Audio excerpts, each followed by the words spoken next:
ہمارے کہانی دنیا چینل کو سبسکرائب کریں اور بیل آئیکن دبائیں تاکہ آپ ہماری نئی اور دل کو چھو لینے والی کہانیاں سب سے پہلے دیکھ سکیں۔ فرعون خوفو کا مقبرہ اب اپنی آخری منزلوں کی طرف بڑھ رہا تھا۔ عجیب سی خاموشی تھی، لیکن میدان میں مزدوروں کا درد اور غصہ ہر چیز پر بھاری پڑ رہا تھا۔ فرعون خوفو کا خوف بڑھ گیا تھا، لیکن اس نے کبھی بھی اپنے فیصلوں پر پچھتاوا نہیں کیا۔ اس کا صرف ایک ہی مقصد تھا، اپنی طاقت کو سب پر ثابت کرنا۔ مزدوروں کی درد بھری کہانی میں ایک نام تھا، امین۔ امین ایک عام مزدور تھا جو مقصد سے کام کر رہا تھا۔ اس کی آنکھوں میں ایک عجیب سی اداسی تھی، لیکن دل میں کوئی چھپا ہوا جذبہ تھا۔ امین نے اپنے دوستوں کے ساتھ مل کر ایک چھپا ہوا منصوبہ بنایا تھا۔ اس کا مان تھا کہ ایک دن خوفو کا طاقت کا گھمنڈ ٹوٹ جائے گا اور وہ خود اپنے برے وقت کا سامنا کرے گا۔ جادوگر کا ذکر ہوا تھا، جو کسی نے سنا تھا کہ اس کی مدد سے خوفو کو اپنی طاقت کا احساس ہو سکتا ہے، لیکن کوئی بھی فائدہ نہیں ہو سکتا تھا اگر وہ مزید انسانیت سے دور رہتا۔ اس بے چینی کے بیچ امین اور اس کے دوستوں کا مان تھا کہ اب وقت آ گیا تھا جب وہ فرعون خوفو کو اس کے اپنے برے وقت کا سامنا کرائیں گے۔ وقت کا بھی کھیل تھا، اگر ابھی امین اور اس کے دوستوں کا منصوبہ اب ایک نئے مرحلے میں داخل ہو چکا تھا۔ وہ جانتے تھے کہ اگر انہوں نے اس موقع کو ضائع کیا تو خوفو کا راج ہمیشہ کے لیے قائم رہ سکتا ہے۔ لیکن اس میں ایک مشکل تھی، خوفو کا قلعہ اتنا مضبوط تھا کہ اس کی دیواروں کے پیچھے چھپنا مشکل ہو رہا تھا۔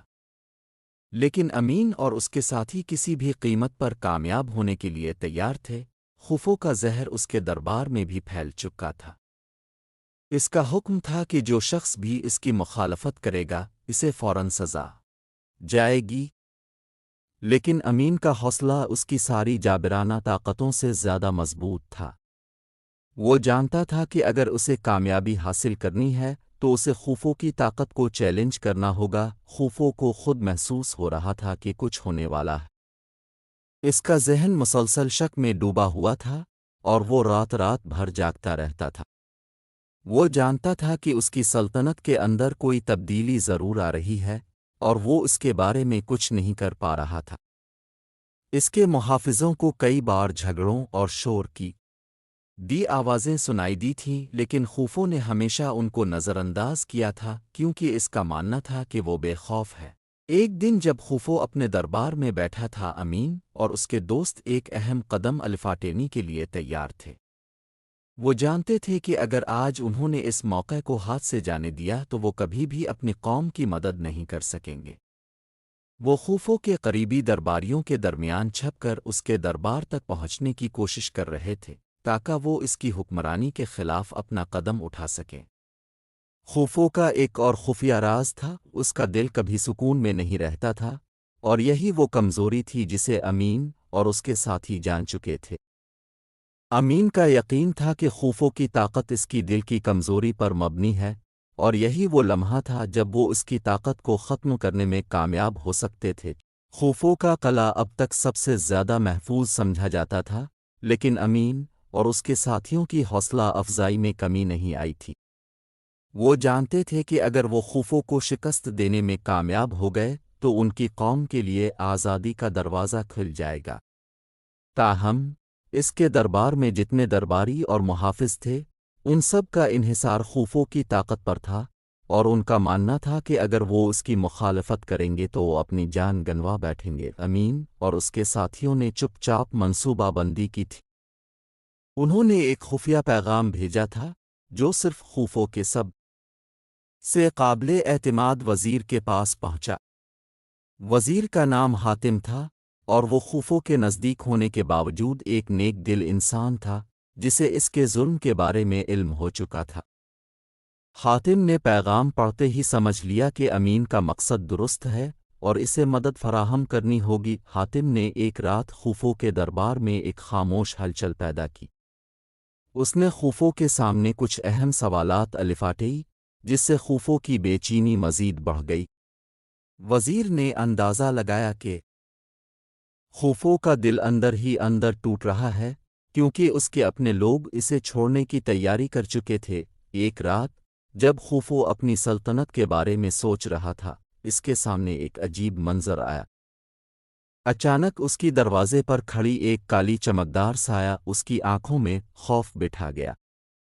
وہ جانتا تھا کہ کچھ ہونے والا ہے، لیکن اس نے اپنے دل کو تسلی دینے کی کوشش کی۔ لیکن یہ سایہ نہ تو کوئی جادوگر تھا، نہ کوئی بیرونی دشمن، بلکہ یہ خود خوفو کا اندرونی خوف تھا جو اسے ہرا رہا تھا۔ امین اور اس کے ساتھیوں نے اس موقع کا فائدہ الفاٹ الف۔ وہ ایک لمحہ بھی ضائع کیے بغیر خوفو کے دربار میں گھس گئے، اور وہاں ایک ایسا منظر تھا جس نے ہر کسی کو حیران کن طریقے سے مغموم کر دیا۔ خوفو، جو ہمیشہ اپنی طاقت اور سلطنت کے غرور میں ڈوبا رہتا تھا، اب اس کی آنکھوں میں ایک خوف تھا جو اس نے کبھی محسوس نہیں کیا تھا۔ حاتم نے ایک آخری قدم اٹھایا اور خوفو کو اس کے بے خوفی کے راز کے بارے میں بتایا۔ اس نے بتایا کہ تمہاری سلطنت تمہاری نہیں ہے، بلکہ یہ تمہارے لوگوں کی ہے، اور اگر تم نے اپنی طاقت کا استعمال لوگوں کی بھلا کے لیے کیا تو تمہارا سلطنت کا خوف باقی رہ سکے گا، لیکن اگر تم نے ظلم و جبر کا سلسلہ جاری رکھا تو تمہاری سلطنت کبھی بھی قائم نہیں رہ پائے گی۔ خوفو کا دل ہل گیا تھا اور وہ جان گیا تھا کہ اب اس کے لیے واپسی کا کوئی راستہ نہیں ہے۔ اس کا غرور، اس کی سلطنت، سب کچھ ختم ہونے کے قریب تھا۔ کیا خوفو اپنی غلطیوں کو سدھارے گا؟ اس کی سلطنت کا زوال شروع ہو چکا ہے۔ اب سوال کا وقت آ چکا تھا۔ خوفو، جو ہمیشہ اپنے اقتدار اور طاقت کا غرور کرتا رہا تھا، اب اپنے اندر ایک بکھرا ہوا انسان بن چکا تھا۔ اس کے دربار میں خاموشی تھی، جیسے تمام لوگ اس کے اندر کے خوف کو محسوس کر رہے تھے۔ حاتم، امین اور اس کے ساتھیوں نے وہ لمحہ پکڑ لیا تھا جب خوفو کا اندرونی انتشار اس کی ظاہری طاقت سے کہیں زیادہ بڑھ چکا تھا۔ خوفو کے دل میں اب ایک سوال تھا، کیا میں نے اپنی سلطنت کی حفاظت کے لیے انسانوں کو تکلیف دی؟ اس سوال کا جواب وہ اپنے آپ سے نہیں دے پا رہا تھا۔ اس کے سامنے پوری سلطنت کا منظر تھا، لیکن اس کے ذہن میں ایک ہی سوال گھوم رہا تھا، کیا میں ان لوگوں کا حقیقی حکمران تھا، صرف اپنی طاقت کا غلام؟ رات کی خاموشی میں خوفو کے دل کی دھڑکن تیز ہو گئی۔ وہ جانتا تھا کہ اس کے فیصلے اب اس کی تقدیر کا حصہ بن چکے ہیں۔ اس کے ذہن میں ایک وحشت سی بڑھ رہی تھی، اور وہ سمجھ چکا تھا کہ اس کے ظلم کا حساب چکایا جا چکا ہے۔ اس وقت خوفو نے اپنے آپ کو شکست خوردہ محسوس کیا، اور اس کے جسم نے اس کا ساتھ چھوڑ دیا۔ وہ ایک آخری سانس لینے کے بعد اپنی زندگی کی آخری سرگوشی کے ساتھ مر گیا۔ اس کے جسم پر جتنی بھی سلطنت کی شان و شوکت تھی، وہ اب محض ایک بے جان جسم بن چکی تھی۔ خوفو کی موت نے ایک دور کا اختتام کیا، اور اس کی سلطنت کے لیے ایک نیا آغاز۔ اس کے بعد کی کہانی مختلف تھی۔ امین اور اس کے ساتھیوں نے اس کے ظلم کے خاتمے کے بعد لوگوں میں آزادی اور انصاف کا پیغام پھیلایا۔ خوفو کی موت کے بعد لوگوں نے اپنی تقدیر اپنے ہاتھوں میں لی اور ایک نیا عہد شروع کیا۔ وہ جانتے تھے کہ ظلم کا خاتمہ ہو چکا ہے، اور اب انہیں اپنے بہتر مستقبل کی طرف قدم بڑھانا تھا۔ یہ کہانی یہاں ختم ہوتی ہے، ایک ظالم حکمران کے زوال اور لوگوں کی آزادی کی جیت کے ساتھ۔ اب تک ہر ایک کو یہ سبق مل چکا تھا کہ طاقت کا حقیقی استعمال دوسروں کی فلاح کے لیے ہونا چاہیے، نہ کہ اپنی خود غرض خواہشات کے لیے۔ ہمارے کہانی دنیا چینل کو سبسکرائب کریں اور بیل آئیکن دبائیں تاکہ آپ ہماری نئی اور دل کو چھو لینے والی کہانیاں سب سے پہلے دیکھ سکیں۔